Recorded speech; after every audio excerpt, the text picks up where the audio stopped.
ਔਜ਼ੁਬਿਲਲਾਹਿ ਬਿਸਮਿल्लाहिर्रहमानिर्रहीम। ਤੁਸੀਂ ਵੇਖ ਰਹੇ ਹੋ ਪੰਜਾਬੀ ਨਿਊਜ਼ ਤੇ ਮੈਂ ਤੁਹਾਡਾ ਹੋਸਟ ਬਾਉ ਸੰਫੀਦੁਰ ਰਹਿਮਾਨ ਜਾਟ ਤੇ ਮੇਰੇ ਨਾਲ ਮੌਜੂਦ ਹੋਣਗੇ ਸੱਚ ਟੀਵੀ ਤੋਂ ਵਬਸਤਾ ਰਿਪੋਰਟਰ ਸਜਾਦ ਕਾਜ਼ਮੀ ਸਾਹਿਬ। ਤੇ ਇਸ ਵਲੌਗ ਦੇ ਵਿੱਚ ਅਸੀਂ ਤੁਹਾਡੇ ਨਾਲ ਪਾਕਿਸਤਾਨ ਦੇ ਸਿਆਸੀ ਮੰਜ਼ਰਨਾਮੇ ਦੇ ਹਵਾਲੇ ਦੇ ਨਾਲ ਚੰਦ ਤੇ ਅਹਿਮ ਜਿਹੜੀਆਂ ਗੱਲਾਂ ਸ਼ੇਅਰ ਕਰਾਂਗੇ ਤੇ ਉਸ ਦੇ ਉੱਤੇ ਸਜਾਦ ਕਾਜ਼ਮੀ ਸਾਹਿਬ ਦਾ ਤਜਜ਼ੀਆ ਵੀ ਲਵਾਂਗੇ। ਸਭ ਤੋਂ ਪਹਿਲੇ ਅਸੀਂ ਜ਼ਿਕਰ ਕਰ ਲੈਂਦੇ ਹਾਂ ਇਮਰਾਨ ਖਾਨ ਦਾ। ਇਮਰਾਨ ਖਾਨ ਦੀ ਲਾਹੌਰ ਦੇ ਵਿੱਚ ਜਿਹੜੀ ਰਿਹਾਇਸ਼ਗਾਹ ਹੈ ਜ਼ਮਾਨ ਪਾਰਕ, ਉੱਥੇ ਜਿਹੜਾ ਪੁਲਿਸ ਜਿਹੜੀ ਰਾਤ ਗਏ ਪਹੁੰਚੀ ਹੈ ਤੇ ਪੁਲਿਸ ਨੇ ਜਾ ਕੇ ਜਿਹੜਾ ਉੱਥੇ ਆਪਰੇਸ਼ਨ ਦਾ ਆਗਾਜ਼ ਕੀਤਾ ਹੈ। ਜੀ ਸਜਾਦ ਸਾਹਿਬ ਸਾਨੂੰ ਇਹ ਦੱਸੋ, ਪੁਲਿਸ ਜਿਹੜੀ ਜਾ ਕੇ ਜ਼ਮਾਨ ਪਾਰਕ ਆਪਰੇਸ਼ਨ ਕਰ ਰਹੀ ਹੈ, ਇਸ ਦੇ ਕੀ ਮਕਸਦ ਹੋ ਸਕਦੇ ਨੇ? देखो हुकूमत की यके बाद दीगरे नाकामी है उस बयानिए की जो बयानिया बनाया जा रहा सी इंटरनेशनल मीडिया में दसने की कोशिश की जा रही थी कि दहशतगर्द मौजूद ने, असं उनके खिलाफ कार्रवाई कर रहे हैं। इमरान खान ने बड़ी हाजिर दिमागी का मुजाहरा करते हैं और तमाम ने तमाम इंटरनेशनल मीडिया ने उत्थे बुलाया, सारे लोगों को दिखाया कि उत्थे की हो रहा है। तो हुण हुकूमत मजबूर हो गई है कि जी उत्थे टीम भेजी गई, उन्होंने मुज़ाकरात किए, उन्होंने जाके चीज़ां चैक कीतियां, लेकिन उन्होंने कुछ है मिली नहीं। उस तो बाद कोशिश ये की गई कि वज़ीर जोड़े है निगरान वज़ीर आला ने उन्होंने जाके मुलाकात की जाए, उन्हें दस्या जाए कि सूरत हाल कुछ इंज है। उन्होंने मुलाकात करने तो बाद हुण ये उन्हें कह दिता कि यार तुसीं इंज करो, बाहर जी तजावजात पईयां सन वो सफाइयां कर दो तो अंदर जाके नज़र मार के बाहर आ जाओ। यानी कि हुण जिहड़ा बयानिया सी कि अंदर दहशतगर्द मौजूद ने वो फौरी तौर पर रिजेक्ट इस तनाज़ुर च होया कि इंटरनेशनल मीडिया ने उन्हें बड़ी हाइप दी है, बड़ी कवरेज दी है, तो बाकी पाकिस्तान तरीके इंसाफ ने बड़ा अच्छा प्ले किया है। दूसरा सजाद साहब के ਜਿਹੜਾ ਇਸ ਟਾਈਮ ਜਿਹੜਾ ਪਤਝੜ ਦਾ ਮੌਸਮ ਤੇ ਨਹੀਂ ਹੈ, ਮਗਰ ਪੀਟੀਆਈ ਦੇ ਵਿੱਚ ਜਿਹੜਾ ਹੈ ਨਾ ਪਤਝੜ ਦਾ ਮੌਸਮ ਚੱਲ ਰਿਹਾ। ਰੋਜ਼ ਜਿਹੜਾ ਉਹਨਾਂ ਦੇ ਕਾਰਕੁਨ ਤੇ ਉਹਨਾਂ ਦੇ ਜਿਹੜੇ ਲੀਡਰਾਂ ਨੇ ਜਾਂ ਟਿਕਟ ਹੋਲਡਰਸ ਜਿਹੜੇ ਨੇ ਉਹ ਇੱਕ ਇੱਕ ਕਰਕੇ ਜਿਹੜਾ ਪਾਰਟੀ ਛੱਡ ਰਹੇ ਨੇ। ਤੁਸੀਂ ਕੀ ਸਮਝਦੇ ਹੋ ਕਿ ਇਹ ਜਿਹੜੇ ਮੌਜੂਦਾ ਹਾਲਾਤ ਨੇ ਇਹ ਇਸ ਦਾ ਜਿਹੜਾ ਪੇਸ਼ਖੇਮਾ ਇਹ ਸਾਬਤ ਕਰ ਰਹੇ ਨੇ ਕਿ ਪੀਟੀਆਈ ਜਿਹੜੀ ਹੈ ਕਿ ਮੁਸਤਕਬਲ ਦੇ ਵਿੱਚ ਜਿਹੜੀ ਹੈ ਮਜ਼ੀਦ ਕਮਜ਼ੋਰ ਹੋ ਜਾਏਗੀ? मेरे ख्याल पाकिस्तान तरीके इंसाफ नूं एज अ एस्टैबलिशमेंट नूं अपना मोहसन कहना चाहिए है, क्योंकि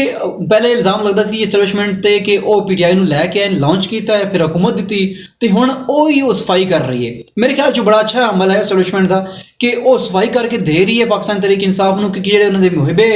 पार्टी सन जां जिहड़े वफादार मुतहरिक रहनुमा सन ग्राउंड लैवल दे वो इस पिछे बचणगे, बाकी जिहड़े उड़न वाले सन उड़ जाण तो बेहतर है। हुण वेखो साउथ पंजाब के जिहड़े बंदे जिन्हों 9 ਦੇ करीब बंदे ने जिहड़े साइड ते होए ने, ये वही बंदे जिन्होंने विचों किसी भी बंदे नूं पाकिस्तान तरीके इंसाफ ने टिकट नहीं दिता होया MPA ਦਾ। दूजी मेन शय ਇਹ ਸੀ कि ਜਿਹੜੇ ਨਿਕਲ ਕੇ ਜਾ ਰਹੇ ਨੇ ਉਹ ਲਾਈਟ ਲੈਵਲ ਦੇ ਬੰਦੇ ਨੇ, ਜਿਹੜੇ ਤੁਸੀਂ ਓਵਰਆਲ ਵੇਖਿਆ ਹੋਣਾ ਕਿ ਪਾਕਿस्तान तरीके इंसाफ ਨੂੰ ਵਿੱਚ ਆਏ ਨੇ, ਆਪਣੇ ਮਫਾਦਾਤ ਵਾਸਤੇ ਆਏ, ਮਫਾਦਾਤ ਪੂਰੇ ਕੀਤੇ ਨੇ, ਸਾਈਡ ਤੇ ਹੋ ਗਏ ਨੇ। ਸਿੰਧ ਦੇ ਵਿੱਚ ਵੇਖ ਲਓ, ਖੈਬਰ ਪਖਤੂਨਖਵਾ ਦੇ ਵਿੱਚ ਵੇਖ ਲਓ, ਹਰ ਜਗ੍ਹਾ ਤੋਂ ਜਿਹੜਾ ਉਹ ਲੋਕ ਜਿਹੜੇ ਨੇ ਆਪਣਾ ਪੀਟੀਆਈ ਨੂੰ ਖੈਰਬਾਦ ਕਹਿ ਰਹੇ ਨੇ ਕਿ ਇਹ ਤੁਸੀਂ ਬਹੁਤ ਅੱਛੀ ਗੱਲ ਕੀਤੀ ਹੈ ਕਿ ਪੀਟੀਆਈ ਜਿਹੜੀ ਹੈ ਉਹ ਹੁਣ ਖਾਲਸ ਜਿਹੜੇ ਉਸਦੇ ਪੁਰਾਣੇ ਜਿਹੜੇ ਨਜ਼ਰਿਆਤੀ ਲੋਕ ਨੇ ਉਹੀ ਰਹਿ ਜਾਣਗੇ। ਤੇ ਪਾਕਿਸਤਾਨ ਪੀਪਲਸ ਪਾਰਟੀ ਦਾ ਅੱਜ ਅਜਲਾਸ ਹੋਇਆ ਹੈ, ਸੈਂਟਰਲ ਐਗਜ਼ੈਕਟਿਵ ਪਾਰਟੀ ਦਾ, ਜਿਹਦੇ ਵਿੱਚ ਇੱਕ ਤੇ ਉਹਨਾਂ ਨੇ ਜ਼ਿਆਦਾ ਜਿਹੜਾ ਫੋਕਸ ਰੱਖਿਆ ਹੈ ਇਤਜ਼ਾਜ਼ ਆਸਨ ਦੇ ਉੱਤੇ ਤੇ ਸਾਬਕ ਗਵਰਨਰ ਜਿਹੜੇ ਪੰਜਾਬ ਸੀ ਲਤੀਫ ਖੋਸਾ ਉਹਨਾਂ ਦੇ ਉੱਤੇ, ਤੇ ਨਾਲ ਹੀ ਉਹਨਾਂ ਉੱਥੇ ਵੀ ਡਿਸਕਸ ਹੋਈ ਹੈ। ਕਿਉਂਕਿ ਤੁਸੀਂ ਦੇਖਿਆ ਹੋਏਗਾ ਕਿ ਕੱਲ੍ਹ ਜਿਹੜਾ ਫੈਸਲਾ ਆਇਆ ਸੀ ਲਾਹੌਰ ਹਾਈ ਕੋਰਟ ਦਾ, ਤੇ ਉਹਨਾਂ ਨੇ ਪਾਕਿਸਤਾਨ ਤਰੀਕੇ ਇਨਸਾਫ ਦੇ ਜਿਹੜੇ MNAs ਸੀ ਉਹਨਾਂ ਦੇ ਨੋਟੀਫਿਕੇਸ਼ਨ ਨੂੰ ਜਿਹੜਾ ਕਾਲੇਦਮ ਕਰਾਰ ਦੇ ਕੇ ਤੇ ਉਹਨਾਂ ਨੂੰ ਕਿਹਾ ਕਿ ਤੁਸੀਂ ਜਾ ਕੇ ਸਪੀਕਰ ਕੌਮੀ ਅਸੈਂਬਲੀ ਦੇ ਨਾਲ ਮੁਲਾਕਾਤ ਕਰੋ। ਤੇ ਇਸ ਦੇ ਉੱਤੇ ਵੀ ਜਿਹੜਾ ਉਹਨਾਂ ਨੇ ਕਿਹਾ ਕਿ ਜਿਹੜਾ ਇੱਦਾਂ ਦੀ ਰੂਲਿੰਗ ਜਿਹੜੀ ਸਪੀਕਰ ਨੇ ਜਿਹੜੀ ਦਿੱਤੀ ਹੈ ਉਹ ਉਹਨਾਂ ਨੂੰ ਵਾਪਸ ਨਹੀਂ ਲੈਣੀ ਚਾਹੀਦੀ। ਤੇ ਇਸ ਹਵਾਲੇ ਨਾਲ ਤੁਸੀਂ ਕੀ ਕਹੋਗੇ? देखो इसी इजलास होया Karachi which central executive committee है पीपल्स पार्टी दी, वो बॉडी है जिहड़ी अहम फैसले लैंदी है, अहम पॉलिसियां बनांदी है। ਹੁਣ ਇਸ ਹਵਾਲੇ ਨਾਲ ਇਹ ਹੁੰਦਾ ਸੀ ਵੀ ਪਾਕਿਸਤਾਨ ਕੇ ਪੀਪਲਸ ਪਾਰਟੀ ਦੇ ਬਾਰੇ 'ਚ ਮਸ਼ਹੂਰ ਸੀ ਕਿ ਉਹ ਡੈਮੋਕ੍ਰੇਸੀ ਨਾਲ ਖਲੋਂਦੀ ਹੈ, ਅਦਲੀਆ ਨਾਲ ਖਲੋਂਦੀ, ਲੇਕਿਨ ਇਸ ਤਨਾਜ਼ਰ ਵਿੱਚ ਮੌਜੂਦਾ ਸਿਚੁਏਸ਼ਨ 'ਚੋਂ ਕਈ ਲੋਕਾਂ ਨੇ ਅੰਦਰੂਨੀ ਲਖਾਨੇ ਜਿਹੜੇ ਅਰਕੀਨ ਸਨ, ਮੈਂਬਰਾਨ ਸਨ, ਉਹਨਾਂ ਇਹ ਰਾਏ ਦਿੱਤੀ ਕਿ ਸੀ ਜਿਹੜੀ ਕਮੇਟੀ ਉਹਨਾਂ ਇਹ ਰਾਏ ਦਿੱਤੀ ਹੈ ਮੋਸਟਲੀ ਲੋਕਾਂ ਨੇ ਕਿ ਯਾਰ ਅਸੀਂ ਅਦਲੀਆ ਦੀ ਆਜ਼ਾਦੀ ਦੇ ਬਾਰੇ 'ਚ ਗੱਲ ਕਰਨਾ ਸੀ, ਲੇਕਿਨ ਅੱਜ ਅਦਲੀਆ ਦੇ ਖਿਲਾਫ ਜਿਹੜੀ ਪਾਰਟੀਆਂ ਜਾ ਰਹੀਆਂ ਸੀ ਉਹਨਾਂ ਨੂੰ ਸਪੋਰਟ ਕਰਦੇ ਨਜ਼ਰ ਆਉਂਦੇ ਹਾਂ। ਅਸੀਂ ਐਸਟੈਬਲਿਸ਼ਮੈਂਟ ਦੇ ਰੋਲ ਦੇ ਖਿਲਾਫ ਗੱਲਾਂ ਕਰਦੇ ਸਨ, ਲੇਕਿਨ ਅੱਜ ਐਸਟੈਬਲਿਸ਼ਮੈਂਟ ਦਾ ਅਸੀਂ ਇੱਕ ਮੋਹਰਾ ਬਣੇ ਹੋਏ ਹਾਂ। ਉਸ ਤੋਂ ਬਾਅਦ ਉਹਨੇ ਤੀਜੀ ਗੱਲ ਕੀਤੀ ਹੈ ਕਿ ਅਸੀਂ अगर इस मौजूदा मैशत में असं इंज लैके जिवें चल रहे हैं इंज लैके चलते रहे तो साढ़ा वोट बैंक साढ़ा खत्म हो जाना, सुकर जाना है। तो हुण एक कोशिश की जा रही, कुछ बुनियाद बनाई जाएगी। मैं तुहानूं पहले भी तुहानूं याद होएगा कहा सी कि इन्ना हनीमून पीरियड खत्म होना है, वो हनीमून पीरियड खत्म होने का टाइम ऐन मौका है आ चुका है। तो हुण बेस की बनाई जा रही है कराची की सियासत, तो ਉਹਦੇ ਵਿੱਚ मेन जो शय कढ़ी जा रही है वो है मरदमशुमारी ਮਰਦਮਸ਼ੁਮਾਰੀ ਉੱਤੇ ਤੁਹਾਨੂੰ ਪਤਾ ਹੈ ਕਿ ਸੀਐਮ ਜਿਹੜੇ ਸਿੰਧ ਨੇ ਉਹਨਾਂ ਬਿਆਨਾਤ ਦੇਣਾ ਸ਼ੁਰੂ ਕਰ ਦਿੱਤੇ ਨੇ, ਉਹਨਾਂ ਕਹਿਣਾ ਸ਼ੁਰੂ ਕਰ ਦਿੱਤਾ ਕਿ ਇਸ ਮਰਦਮਸ਼ੁਮਾਰੀ ਤੋਂ ਬਿਹਤਰ ਹੈ ਕਿ ਮਰਦਮਸ਼ੁਮਾਰੀ ਹੁੰਦੀ ਹੀ ਨਹੀਂ, ਕਿ ਇਸ ਹੱਦ ਤੱਕ ਤਹਫ਼ਜ਼ਾਤ ਉਹਨਾਂ ਦੇ ਸੰਗੀਨ ਹੁੰਦੇ ਜਾ ਰਹੇ ਨੇ। ਦੂਸਰਾ ਹੈ ਕਿ ਇਮਰਾਨ ਖਾਨ ਨੇ ਗੁਫ਼ਤਗੂ ਕੀਤੀ ਹੈ ਤੇ ਉਹਨਾਂ ਕੋਲ ਇੱਕ ਜਿਸ ਟਾਈਮ ਸਵਾਲ ਇਹ ਪੁੱਛਿਆ ਗਿਆ ਕਿ ਕੀ ਪੀਟੀਆਈ ਜਿਹੜੀ ਹੈ ਅਸੈਂਬਲੀ ਦੇ ਵਿੱਚ ਵਾਪਸ ਆ ਰਹੀ ਹੈ, ਤੇ ਉਹਨਾਂ ਦਾ ਇਹ ਆਖਣਾ ਸੀ ਕਿ ਮੈਂ ਤਾਂ ਅਸੈਂਬਲੀ ਦੇ ਵਿੱਚ ਨਹੀਂ ਜਾ ਰਿਹਾ, ਮੇਰੀ ਜਮਾਤ ਜਿਹੜੀ ਹੈ ਵਾਪਸ ਜਾ ਰਹੀ ਹੈ। ਤੁਹਾਨੂੰ ਕੀ ਲੱਗਦਾ ਹੈ ਕਿ ਬੈਕਡੋਰ ਜਿਹੜੀ ਹੈ ਉਹ ਗੱਲਬਾਤ ਜਿਹੜੀ ਹੋ ਚੁੱਕੀ ਹੈ ਤੇ ਪਾਕਿਸਤਾਨ ਤਰੀਕਾ ਇਨਸਾਫ ਕੌਮੀ ਅਸੈਂਬਲੀ ਦੇ ਵਿੱਚ ਆਏਗੀ, ਆ ਕੇ ਫਿਰ ਉੱਥੇ ਮੁਜ਼ਾਕਰਾਤ ਹੋਣਗੇ ਤੇ ਫਿਰ ਅੱਗੇ ਜਿਹੜਾ ਨੈਕਸਟ ਲਾਇਆ ਅਮਲ ਜਿਹੜਾ ਇਲੈਕਸ਼ਨ ਦਾ ਹੋਏਗਾ? ਵੇਖੋ ਪਾਰਲੀਮਾਨੀ ਜਿਹੜੀ ਹੁੰਦੀ ਹੈ ਨਾ ਸਿਆਸਤ, ਦਾ ਕੰਮ ਹੀ ਹੈ ਕਿ ਪਾਰਲੀਮੈਂਟ 'ਚ ਰਹਿ ਕੇ ਸਿਆਸਤ ਕਰਨਾ। ਹੁਣ ਇਹ ਬੜੀ ਗਲਤੀ ਹੋਈ ਸੀ ਮੇਰੇ ਖਿਆਲ 'ਚ ਵੀ ਕਿ ਪਾਕਿਸਤਾਨ ਤਰੀਕੇ ਇਨਸਾਫ ਨੇ ਵਕਤ ਤੋਂ ਪਹਿਲੇ ਹੀ ਆਪਣੇ ਸਾਰੇ ਜਿਹੜੇ ਪੱਤੇ ਸਨ, ਸਾਰੀ ਕੇਸੀਆਂ ਆਪਣੀ ਵਕਤ ਤੋਂ ਪਹਿਲੇ ਜਲਾ ਦਿੱਤੀਆਂ ਸਨ। ਨਹੀਂ ਇਹ ਤਾਂ ਇਸ ਚੀਜ਼ ਨਾਲ ਤਾਂ ਮੈਂ ਇਤਫਾਕ ਨਹੀਂ ਕਰਾਂਗਾ। ਦੇਖੋ ਉਹਨਾਂ ਨੇ ਫੈਸਲਾ ਕੀਤਾ ਸੀ ਇੱਕ ਆਪਣੀ ਸਿਆਸਤ ਦਾ, ਮਗਰ ਉਹਨਾਂ ਨੂੰ ਇਹ ਨਹੀਂ ਸੀ ਪਤਾ ਕਿ ਉਹਨਾਂ ਦੇ ਖਿਲਾਫ ਜਿਹੜਾ ਜਿਨ੍ਹਾਂ ਦੇ ਨਾਲ ਉਹਨਾਂ ਦੀ ਸਿਆਸਤ ਦੇ ਜਿਹੜੇ ਉਹਨਾਂ ਦੇ ਆਪਣਾ ਸਿਆਸੀ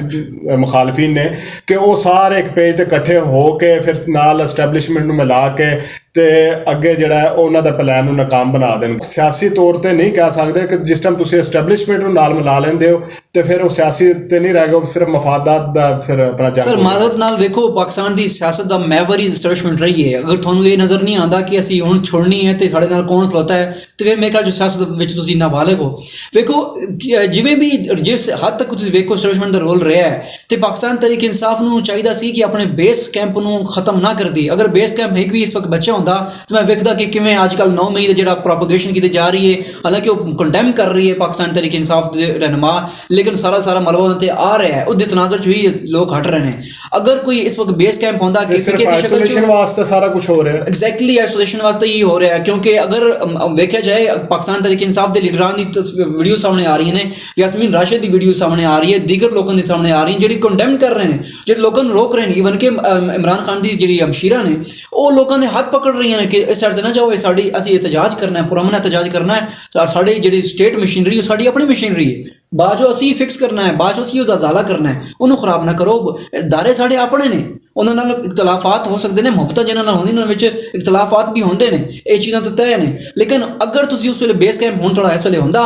KPK ਦੀ ਸ਼ਕਲ ਵਿੱਚ ਜਾਂ ਪੰਜਾਬ ਦੀ ਸ਼ਕਲ 'ਚ ਤੇ ਹਾਲਾਤ ਕੁਝ ਹੋਰ ਹੁੰਦੇ। ਹੁਣ ਇਹ ਗਲਤੀ ਉਹਨਾਂ ਨੂੰ ਮੌਕਾ ਮਿਲ ਰਿਹਾ ਨਾ, ਅਗਰ ਕੌਮੀ ਅਸੈਂਬਲੀ 'ਚ ਆਉਂਦੇ ਨੇ ਆ ਕੇ ਉੱਥੇ ਕੀ ਰੋਲ ਕਰਨਗੇ, ਉੱਥੇ ਜਾ ਕੇ ਅਦਾਲਤੀ ਜੰਗ ਲੜਨ ਦਾ ਪਲਾਨ ਰੱਖਣਗੇ, ਕਿਉਂਕਿ ਮੌਜੂਦਾ ਜਿਹੜੀ ਹਕੂਮਤ ਹੈ ਉਹਨਾਂ ਨੂੰ ਤਾਂ ਆਪਣਾ ਅਪੋਜੀਸ਼ਨ ਮਿਲੀ ਨਹੀਂ ਹੈ, ਤਾਂ ਅਪੋਜੀਸ਼ਨ ਤੋਂ ਬਗੈਰ ਜਿਹੜੀ ਜਮਹੂਰੀਅਤ ਨਹੀਂ ਹੈ। ਦੇਖੋ ਇਹ ਬਦਕਿਸਮਤੀ ਹੈ ਨਾ, ਅਗਰ ਤੁਸੀਂ ਰਾਜਾ ਰਿਆਜ਼ ਜਾਂ ਅਪੋਜੀਸ਼ਨ ਲੀਡਰ ਬਣਾ ਕੇ ਤੁਸੀਂ ਬਜਟ ਪਾਸ ਕਰਨਾ ਚਾਹੁੰਦੇ ਹੋ ਤਾਂ ਮੇਰੇ ਖਿਆਲ 'ਚ ਤਾਂ ਬਹੁਤ ਬਿਹਤਰੀਨ ਹੈ। ਹੁਣ ਅਪੋਜੀਸ਼ਨ ਅਗਰ ਹੁੰਦੀ, ਮੈਂ ਕਹਿੰਦਾ ਅਪੋਜੀਸ਼ਨ ਵਿੱਚ ਪਾਕਿਸਤਾਨ ਤਰੀਕੇ ਇਨਸਾਫ ਜ਼ਿਆਦਾ ਸਟਰੋਂਗ ਹੁੰਦੀ ਹੈ ਕਿ ਹਕੂਮਤ ਦੀ ਹਰ ਇੱਕ ਮੌਜੂਦਾ ਜਿਹੜੀ ਉਸ ਦੀ ਹੁਕੂਮਤ ਹੁੰਦੀ ਹੈ ਉਹਦੀ ਹਰ ਇੱਕ ਸ਼ੈ ਤੇ ਹਰ ਇੱਕ ਰੋਂਗ ਡੂਇੰਗ ਤੇ ਨਜ਼ਰ ਰੱਖਦੀ ਹੈ। ਹੁਣ ਇਹ ਤਨਾਜ਼ਰ ਬਣ ਰਿਹਾ ਕਿ ਹੁਣ ਅਗਰ ਵਾਪਸ ਸਾਰੇ ਦੇ ਸਾਰੇ MNA ਆਉਂਦੇ ਨੇ, ਮੈਨੂੰ ਇਹ ਲੱਗ ਰਿਹਾ ਹੈ ਕਿ ਸਪੀਕਰ ਕੌਮੀ ਅਸੈਂਬਲੀ ਦੁਬਾਰਾ ਤੋਂ ਇੱਕ ਪਤਾ ਖੇਡਣਗੇ, ਲਮਕਾਉਣ ਦੀ ਕੋਸ਼ਿਸ਼ ਕਰਨਗੇ 2 ਮਹੀਨੇ ਤੱਕ। ਅਸੀਂ ਇਹਨਾਂ ਨੂੰ ਟਫ ਟਾਈਮ ਦੇਈਏ, 2 ਮਹੀਨੇ ਜਿਹੜੇ ਰਹਿੰਦੇ ਨੇ ਉਸ ਤੋਂ ਬਾਅਦ ਅਸੀਂ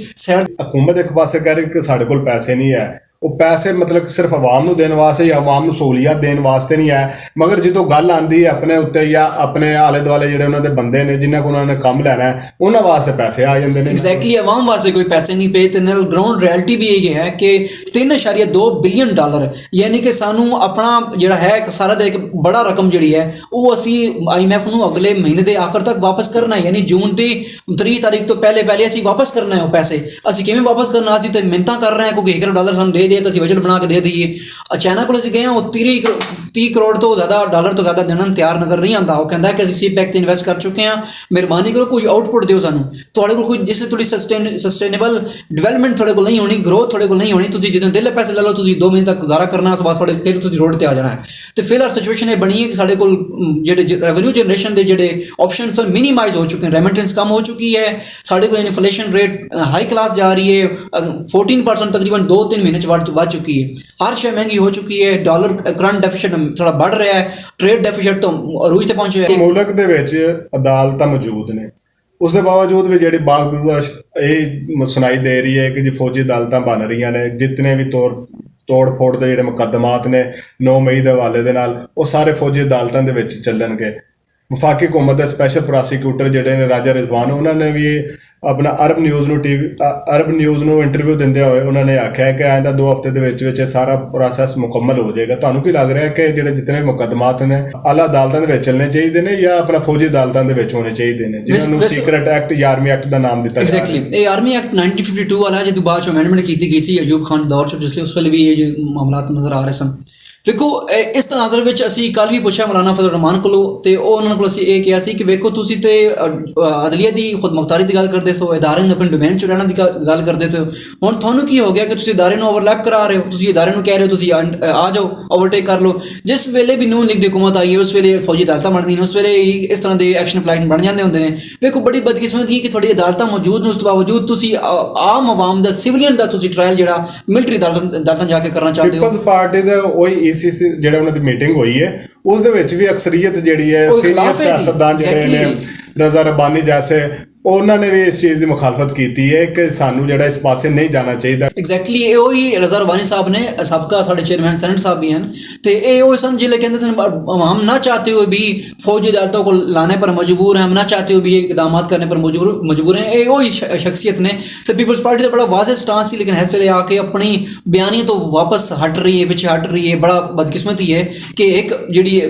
फंडामेंटलिस्ट सियासत की जी अप्रोच सी वो पीपल्स पार्टी को मौजूद सी, लेकिन उस बावजूद ਹੁਣ ਪਿੱਛੇ ਹਟ ਰਹੀ ਹੈ। ਹਰ ਸਿਆਸਤਦਾਨ ਜਿਹੜਾ ਆਪਣੇ ਮਫਾਦਾਤ ਨੂੰ ਤਰਜੀਹ ਦਿੰਦਾ ਹੈ। ਪੀਪਲਜ਼ ਪਾਰਟੀ ਨੂਨ ਲੀਗ ਨੇ ਆਪਣੇ ਕੇਸ ਖਤਮ ਕਰਾਉਣ ਵਾਸਤੇ ਉਹਨਾਂ ਨੇ ਹਕੂਮਤ ਲਈ, ਉਸ ਦਾ ਭਾਵੇਂ ਪੂਰੀ ਪਾਰਟੀ ਦਾ ਸਿਆਸੀ ਜਨਾਜ਼ਾ ਭਾਵੇਂ ਕਿਉਂ ਨਾ ਪੜਿਆ ਗਿਆ ਹੋਵੇ, ਮਗਰ ਉਹਨਾਂ ਨੇ ਸਭ ਤੋਂ ਪਹਿਲੇ ਤਰਜੀਹ ਦਿੱਤੀ ਆਪਣੇ ਮਫਾਦਾਤ ਨੂੰ। ਪੀਪਲਜ਼ ਪਾਰਟੀ ਹੈ, ਉਹਨਾਂ ਨੂੰ ਇਹ ਕੈਸ਼ ਕਰਾਇਆ ਗਿਆ ਕਿ ਜੀ ਤੁਹਾਨੂੰ ਜਿਹੜਾ ਆਇੰਦਾ ਜਿਹੜੀ ਹਕੂਮਤ ਹੈ ਤੁਹਾਨੂੰ ਦੇਵਾਂਗੇ, ਉਹ ਉਸ ਲਾਲਚ ਵਿੱਚ ਆ ਕੇ ਜਿਹੜੀ ਉਹ ਆਪਣੇ ਸਾਰੇ ਜਿਹੜੇ ਨੇ ਆਇਨੀ ਗੈਰ ਆਇਨੀ ਜਿਹੜੇ ਉਹ ਆਪਣਾ ਜਿਹੜੇ ਅਹਿਕਾਮਾਤ ਜਿਹੜੀ ਮੰਨ ਰਹੀ ਹੈ। ਐਗਜ਼ੈਕਟਲੀ, ਇਹ ਸੂਰਤ ਹਾਲ ਹੈ ਕਿ ਮਜਬੂਰੀ ਬਣ ਚੁੱਕੀ ਹੈ ਕਿ ਉਹ ਹਿੱਸਾ ਹੈ ਇਸ ਹਕੂਮਤ ਦਾ, ਤੇ ਹੁਣ ਉਹਨੂੰ ਕਰਨਾ ਪੈ ਰਿਹਾ ਹੈ। ਲੇਕਿਨ ਇਹ ਲੌਂਗ ਰਨ ਵਿੱਚ ਇਹ ਕਾਮਯਾਬ ਨਜ਼ਰ ਨਹੀਂ ਆਉਂਦਾ। ਵੇਖੋ ਅੱਗੇ ਇੰਤਖਾਬਾਤ ਨੇ, ਇੰਤਖਾਬਾਤ ਤੋਂ ਪਹਿਲੇ ਜਿਹੜੀ ਹਕੂਮਤਾਂ ਮੌਜੂਦ ਸਨ 2 ਮਹੀਨੇ ਦੇ ਵਿੱਚ, ਇਹ ਚਾਹੁੰਦੀ ਨੇ ਟ੍ਰਾਇਲ ਕਰੀਏ। ਅਸੀਂ ਇਹ ਚਾਹੁੰਦੇ ਨੇ ਕਿ ਸਪੈਸ਼ਲੀ ਤੌਰ 'ਤੇ ਅਸੀਂ ਪਾਕਿਸਤਾਨ ਤਹਿਰੀਕ ਇਨਸਾਫ ਵਿੱਚ ਇੱਕ ਨਵਾਂ ਧੜਾ ਕ੍ਰੀਏਟ ਕਰੀਏ। ਅਸੀਂ ਇਹ ਐਕਚੁਅਲੀ ਲੈਵਲ ਪਲੇਇੰਗ ਫੀਲਡ ਬਣ ਰਹੀ ਹੈ। ਇਹ ਪੀਡੀਐਮ ਨੂੰ ਦੱਸਣਾ ਬਿਲਕੁਲ ਤੁਹਾਡਾ ਜਿਹੜਾ